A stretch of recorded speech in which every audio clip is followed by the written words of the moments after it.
Welcome to Biography with Plutarch, where we delve into the lives of extraordinary individuals who have shaped the course of human history. Today, we embark on a fascinating journey through the life of Susan B. Anthony, a pioneering American social reformer and suffragist who dedicated her life to the pursuit of equality and justice for women. Born on February 15, 1820, in Adams, Massachusetts, Susan Brownell Anthony was the second of 7 children to Daniel and Lucy Reed Anthony. Her father, a cotton manufacturer and farmer, was a devout Quaker who valued education and instilled in his children a strong sense of social responsibility. The Anthony's household was marked by simplicity, hard work, and a deep commitment to their faith, which would later influence Susan's own moral compass. The family's rustic home, surrounded by rolling hills and verdant pastures, was a hub of activity, with the sound of spinning wheels, looms, and lively discussions filling the air. As a child, Susan was exposed to the harsh realities of life on a farm, where she learned the value of diligence and self-reliance. She would often help her mother with household chores, tending to the garden, and caring for her younger siblings. Her parents encouraged her curiosity and love for learning, providing her with access to books and educational opportunities that were rare for women at the time. The family's Quaker values also fostered a sense of community and social awareness, as they regularly hosted meetings and gatherings that brought together people from diverse backgrounds.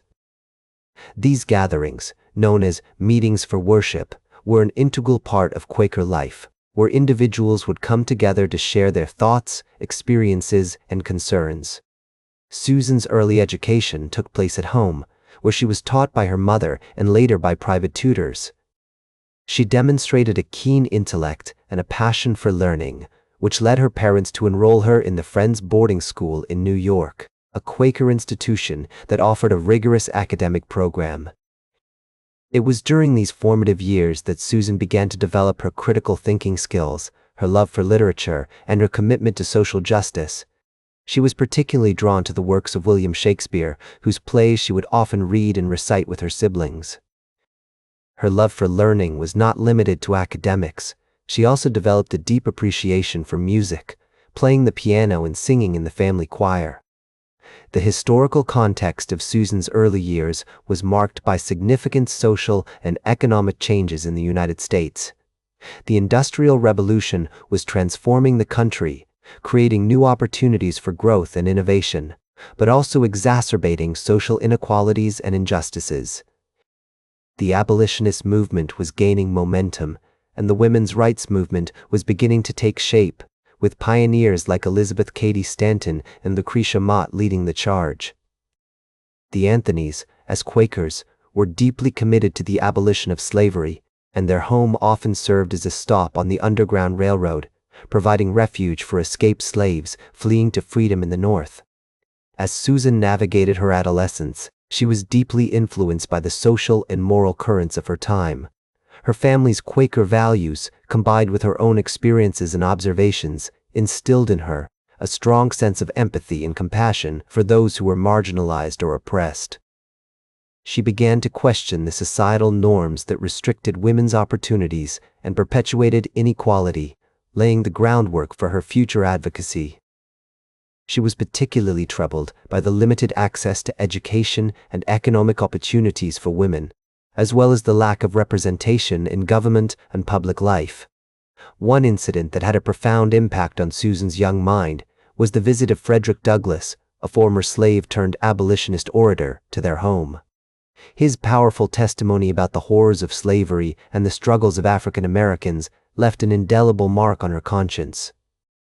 She began to see the interconnectedness of social justice movements, recognizing that the fight for women's rights was inextricably linked to the struggle for racial equality and human dignity. The early years of Susan B. Anthony's life were marked by a combination of privilege and limitation, as she navigated the complexities of her family's social status, her own ambitions, and the restrictive gender roles of her time. The seeds of her future activism were sown in these early years, as she began to develop the courage, resilience, and determination that would define her legacy as a champion of women's rights and social justice. As Susan B. Anthony entered adulthood, Her passion for social justice and education only deepened, like a flame that burns brighter with each passing day. In 1839, she began teaching at the Eunice Kenyon School in New Rochelle, New York, where she quickly discovered the stark disparities in pay between male and female teachers. The injustice of it all ignited a fire within her, and she soon became an outspoken advocate for equal pay and women's rights. Her father, Daniel Anthony, encouraged her to speak out against injustice, instilling in her the confidence to challenge societal norms that had been entrenched for centuries. As she navigated the complexities of her newfound passion, Susan found solace in the words of her father, who would always emphasize the importance of standing up for what is right, even in the face of overwhelming opposition. His guidance and support helped shape her into a fearless and determined individual, ready to take on the challenges that lay ahead. The experience at Eunice Kenyon School was just the beginning of her journey, one that would take her to the forefront of the women's rights movement.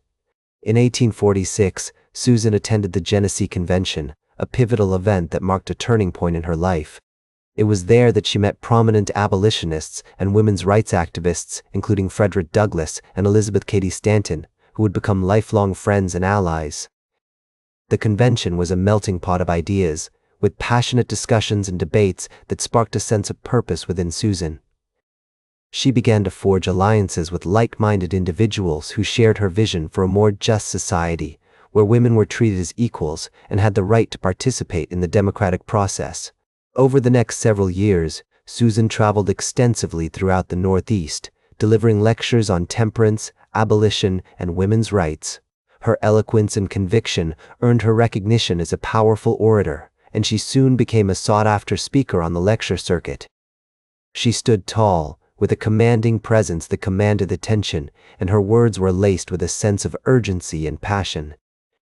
As she traveled from town to town, Susan witnessed firsthand the struggles of women from all walks of life, from the factory workers who toiled for long hours in poor conditions to the farmers' wives who worked tirelessly to manage their households.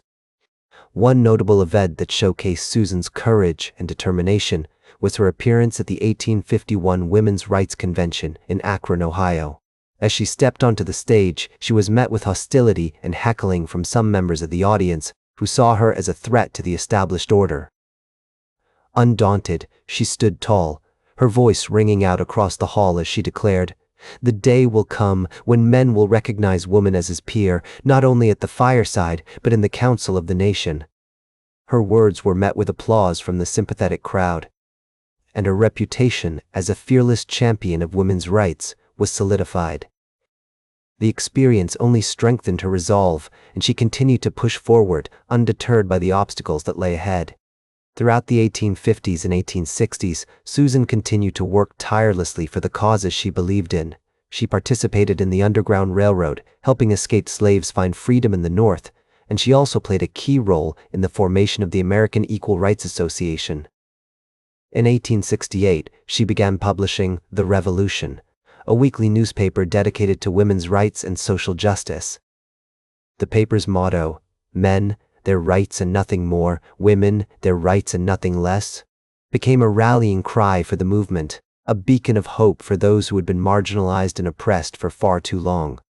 Susan's collaborations with other prominent figures of her time were instrumental in shaping the course of the women's rights movement. Her friendship with Elizabeth Cady Stanton, in particular, was a defining aspect of her life and work. Together, they traveled the country, delivering lectures and organizing petitions in support of women's suffrage. Their partnership was built on mutual respect and trust, and they often shared their thoughts and ideas through letters and personal conversations. As Susan once wrote to Elizabeth, "I have never felt so deeply the need of a true friend. A friend who can enter into my feelings and sympathize with me in my struggles." The bond between them was unbreakable, forged in the fire of their shared passion for justice and equality. The year 1872 marked a significant milestone in Susan's career, as she was arrested in Rochester, New York, for attempting to vote in the presidential election. Her act of defiance sparked widespread outrage and galvanized public opinion in favor of women's suffrage. The trial that followed was a landmark event, with Susan using the platform to argue that the 14th Amendment guaranteed her right to vote as a citizen of the United States. Although she was ultimately fined $100, which she refused to pay, her courageous stand helped to shift the national conversation on women's rights and pave the way for future generations of activists. As the years passed, Susan continued to push boundaries and challenge societal norms. She traveled to Europe, where she met with prominent suffragists and learned from their experiences. She also expanded her focus to include labor rights, recognizing that the struggles of working-class women were inextricably linked to the fight for women's suffrage. Through her tireless efforts, Susan B. Anthony became an icon of the women's rights movement, a symbol of hope and inspiration for those who had been marginalized and oppressed for far too long. As the years went by, Susan B. Anthony continued to work tirelessly for the cause of women's suffrage, traveling extensively throughout the United States and abroad, giving speeches and lectures, and meeting with world leaders to advocate for women's rights. Her journeys took her to distant lands, from the bustling streets of London to the historic cities of Europe, where she was met with a mix of admiration and skepticism. In 1900, after decades of dedicated service, she resigned as president of the National Woman Suffrage Association, but remained active in the organization, continuing to serve as its international president until her death. As Anthony navigated the complexities of the suffrage movement, she faced fierce opposition from those who sought to maintain the status quo. The air was thick with tension, and the weight of resistance often seemed insurmountable. Yet, despite the challenges she faced, Anthony remained undaunted, continuing to push forward with unwavering determination and conviction. Her eyes, ablaze with a fire that had been burning for decades, seemed to bore into the souls of those who opposed her, as if daring them to stand in the way of progress. As she once said, "The history of mankind is a history of repeated injuries and usurpations on the part of man toward woman, having in direct object the establishment of an absolute tyranny over her." Her words continue to resonate today, a powerful reminder of the ongoing struggle for gender equality and social justice. In 1906, Anthony's health began to decline, and she suffered a series of heart attacks that left her weakened and frail. Despite her poor health, she continued to work, attending meetings and giving speeches whenever possible. Her voice, though weakened by age and illness, still carried the weight of authority and conviction, inspiring those around her to continue the fight for women's rights. On March 13, 1906, surrounded by her friends and family, Susan B. Anthony passed away at the age of 86, leaving behind a legacy that would be felt for generations to come. Her death was met with an outpouring of grief and tributes from around the world as people from all walks of life came together to celebrate her life and legacy. The news of her passing sent shockwaves through the suffrage movement, and yet, even in death, Anthony's spirit continued to inspire and motivate. The eulogies delivered by her friends and colleagues painted a vivid picture of a woman who had dedicated her life to the pursuit of justice and equality. Today, Susan B.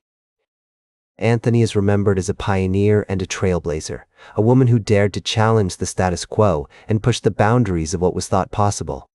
We see a woman who, despite being denied the right to vote, continued to fight for the rights of others, inspiring generations of activists and advocates to follow in her footsteps.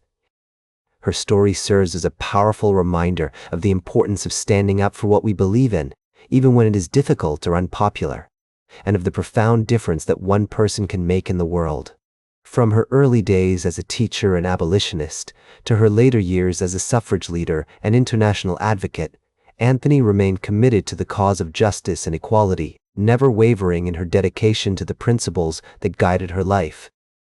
Her story is one of perseverance, of courage, and of the unwavering commitment to creating a more just and equitable society. One particular anecdote that stands out from her later years was her meeting with President Theodore Roosevelt in 1904. Anthony, then 84 years old, traveled to the White House to discuss the issue of women's suffrage with the president. Despite their differences, the two engaged in a lively and respectful conversation, with Anthony presenting her case for women's rights with passion and conviction. Though Roosevelt did not ultimately support the cause of women's suffrage during his presidency, The meeting marked an important milestone in the struggle for women's rights, demonstrating that even the most unlikely of allies could be swayed by the power of persuasion and determination. In the years following her death, Anthony's legacy continued to inspire and motivate generations of activists and advocates. Anthony's story serves as a powerful reminder of the importance of standing up for what we believe in, even when it is difficult or unpopular. That's all for today's biography with Plutarch. Remember to like, share, and subscribe. And until next time, remember that understanding the lives of remarkable individuals helps us better understand ourselves.